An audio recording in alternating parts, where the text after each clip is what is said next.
It feels kind of weird sitting here and just talking, but I figure I share my experience with what it's like for me having a schizoid personality disorder.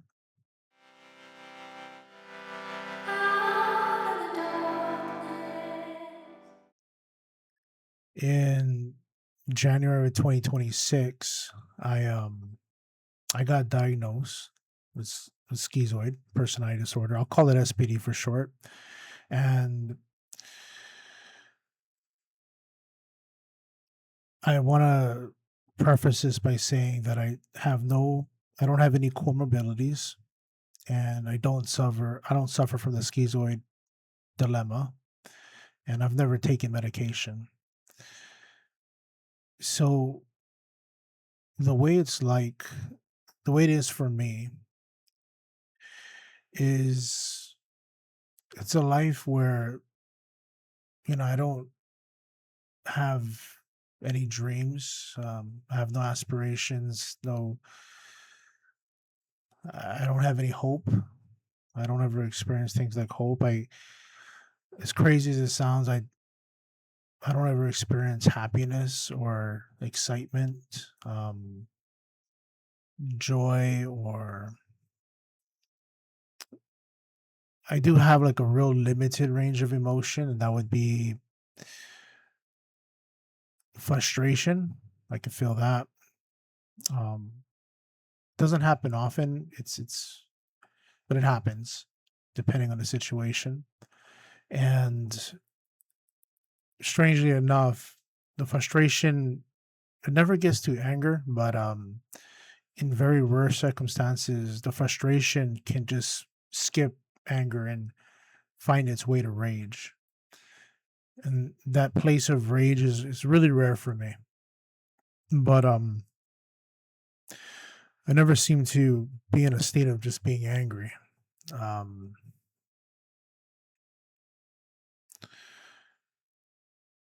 the world, it feels very just mute. Like I don't feel a connection with anything. I could be outside walking. It could be windy, it could be sunny, and I feel the sun. I feel the wind, but it's like I know it's there, but I don't stop and take in the sunshine. I don't stop to feel how good the wind may feel, or if it's raining, I don't stop to think to myself, "Oh, the rain, it feels really nice." It's kind of like I'm just moving through my day, and I'm more like an observer, observing like a movie. So I'm not a participant in life. I feel like just an observer. When people make jokes, laugh, if there's get-togethers, I I can't connect to any of that. It's just I kind of think to myself, okay, I should laugh here, or I should maybe I'll say this. I'll smile. I think this is a good time to smile, and I'll smile. And that's masking. And I used to do a lot of masking before I even found out I was a schizoid. After finding out I have this SPD, um, I stopped masking as much, but you still mask. I mean, I got to get up to go to work. I work from home, and so I mask when I have to. But yeah, it's the best way I could describe it. It's kind of like if you were to take your hand and just imagine if your hands were numb, like you couldn't feel anything. So if I applied pressure to your hand, you could feel the pressure. You could feel the physical weight that's touching your hand,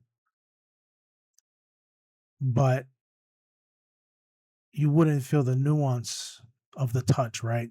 If whatever's touching you is warm, you may not feel that. You wouldn't feel if it's rough, if whatever's touching you has like a rough texture to it, all the little nuances of it, you wouldn't really know. You just know that something's pressing on it.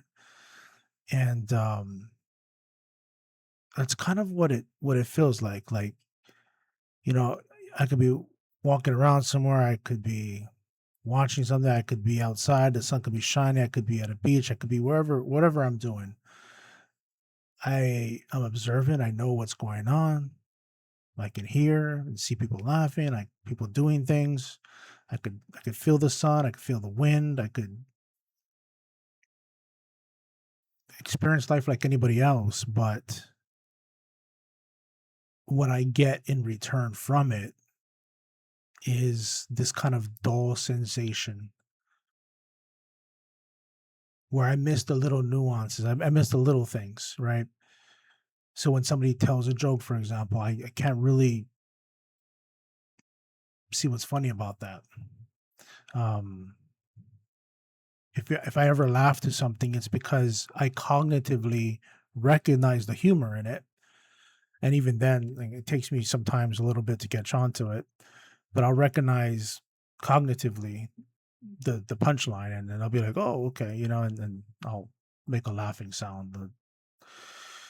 Um, but it doesn't come from inside like a real place. It's very intentional. It's just a nothingness, just a void, an empty nothingness. I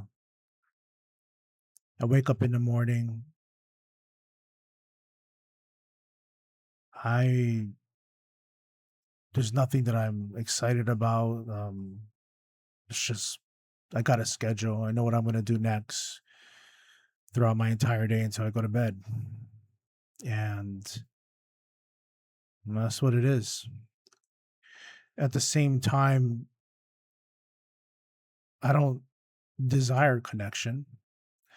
As long as I have a schedule, as long as I have the things that I like, little hobbies that I enjoy doing, which I can enjoy doing something. If I play like a little card game, or if I'm looking into, I don't know, different topics of maybe history, or whatever else may interest me, I can enjoy that time. Um, so if I'm doing something that I do enjoy and I have a schedule, I know what's coming throughout my day until I go to bed, then I can create kind of this like daily loop in which I can feel a sense of peace and being content. But whenever people are injected into that, whenever there's emotion involved, whenever I'm in a situation where I have to engage or interact, or something is outside of like maybe the normal, something unexpected happens, it it really severely removes that peace, and that's where I would say that it has a pretty heavy effect. If I'm not in a place of being at peace, then I feel the really heavy weight of that emptiness, that void. And the other thing I noticed too is that whenever there's something that I got to do, I mean, even making this video, to be honest with you, I have an intention to do it, but between the intention and the action of doing it, there's this weird in between. There's like this extra step to get from the intention to the action. And that extra step is just this weird emptiness, this weird, like, just, it's hard to describe it. All I can describe it to is it's just empty void in which I just can't get past. So it takes a lot for me to go from intention to action, just because that, I guess, whatever that emotional engine that neurotypical people have, and not even neurotypical, I mean, there's people with disorders that feel emotion, that have a decent range of it. I mean, even psychopaths, right? Psychopaths are they have more of an extroverted energy and they can get excited about certain things. They are stunted with their emotion in different respects, but even they have a larger range of motion, which gives them that drive to do the things they do. But there's always that extra step between any type of intention to any type of action. That extra step that's got to be taken. And it's an insanely difficult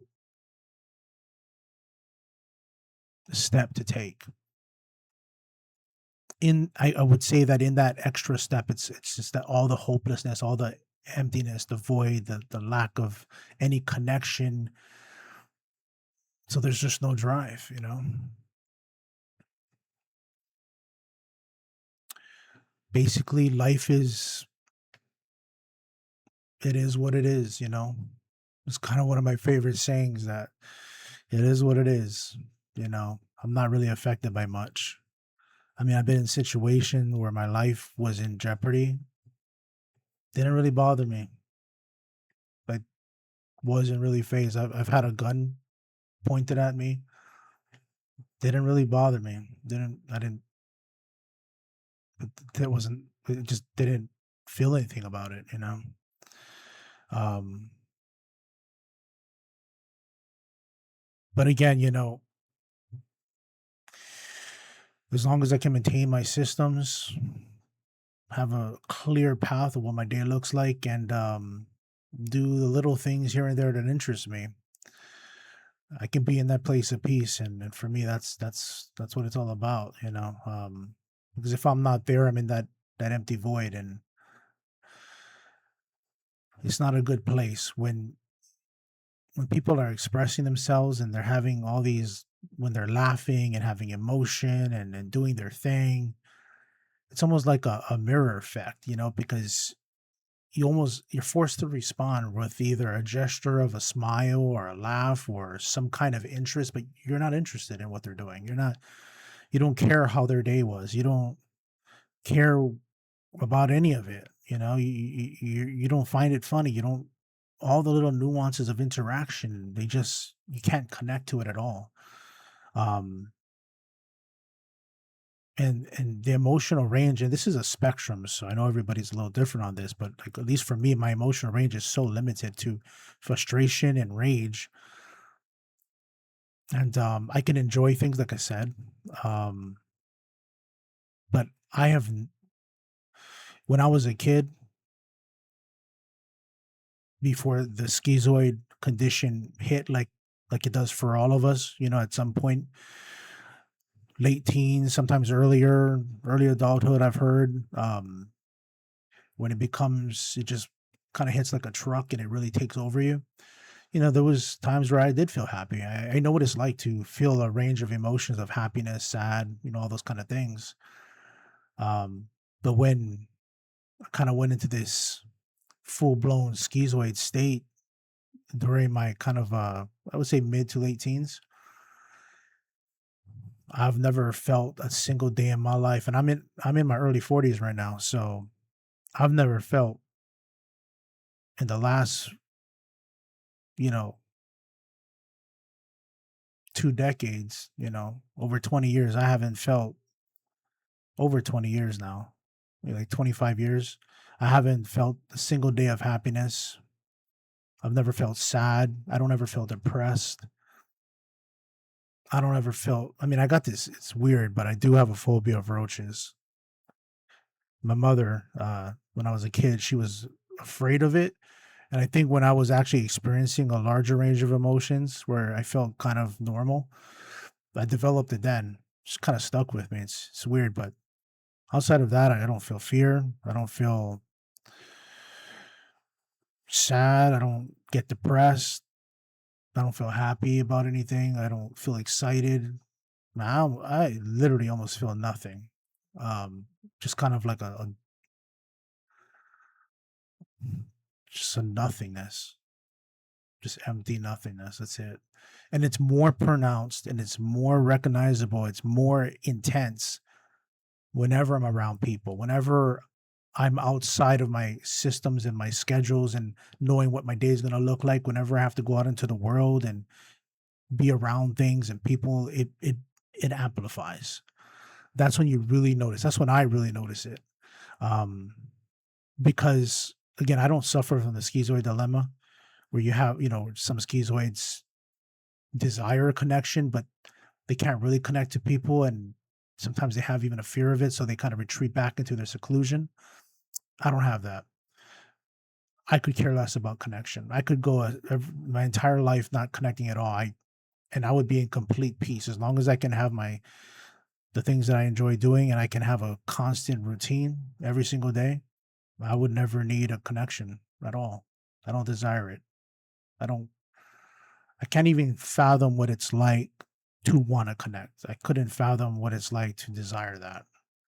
Um, but that's what it is. That's what it's like for me. And I made this video. I'm making this video because when I got diagnosed with schizoid personality disorder,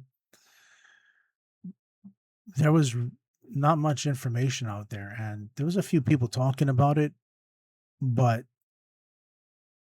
not a whole lot. You could look on forums and get a little bit more information that way, but just to have like a video of somebody maybe talking about it, maybe some more information, there wasn't a lot. So I decided that this took me a while to do, but I decided, I'm gonna try to just put a little bit more out there, and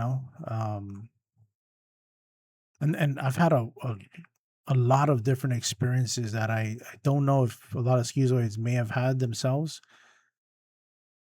I've been through a lot, and I mean, if the people watching this likes this video and you all want to see more, I can make a I can keep making videos about different scenarios and things that I've gone through and then what I took away from that, how it affected me. There's a lot of things that I've done not knowing that I had this SPD situation, and had I known, the decisions I would have made obviously would be different.